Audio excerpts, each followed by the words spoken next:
먹는 것은 일주일 굶어도 돼요. 근데 숨을 안 쉬면 안 됩니다.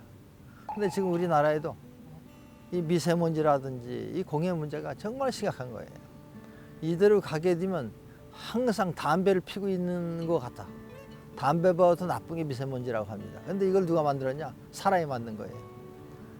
이 문제를 해결할 수 있는 건 어떤 제도도 아니고 국가가 한다고 해도 한계가 있어요. 사람의 의식이 바뀌지 않으면 안 되겠다.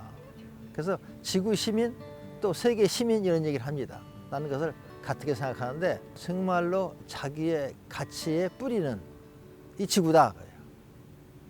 그리고 자기 가치의 미래도 지구 환경이다. 그리고 자기 자신이 곧 이 사회고 이 지구고 이런 면에서 지구 시민 교육을 우리가 하는데 지구 시민 교육의 뿌리는 바로 대한민국의 건국이념인 홍익인간 정신에 있습니다.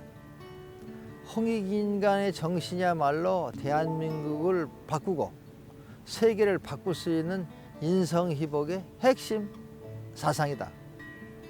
어떻게 하면 우리가 사는 이 세상이 좀 더 발전하고 좋은 세상이 될 수 있을까? 이 사회를 구성하는 핵심은 사람이기 때문에 사람의 가치를 높여주는 것. 사람의 가치를 높이기 위해서는 자기 자신의 가치를 모두가 알고 그리고 그 가치 실현을 해서 내가 어떻게 살아야 될 것인가 하는 그 삶의 가치라든지 목표가 분명히 있어야 됩니다.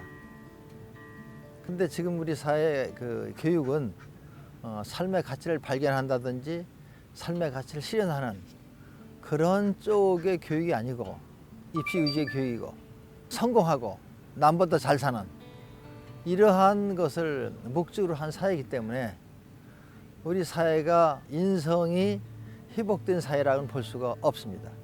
예를 하나 더 들어준다면 엘살바도르 같은 나라는 제대로 된 직업을 95%가 갖고 있지 않습니다. 5%가 갖고 있는 직업이 공무원 외에는 거의 마약 밀수라든지 마피아가 대부분이에요. 95%가 제대로 된 직업이 없이 범죄 사회가 되어 있습니다.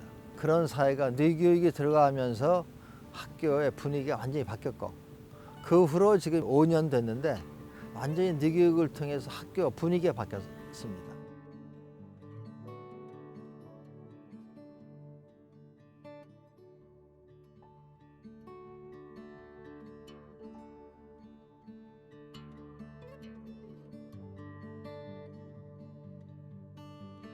그와 같이 실증적으로 입증이 됐고 해외에 대한민국의 뇌교육이 인성회복이라든지 창조교육으로 그 가치를 인정받고 있습니다.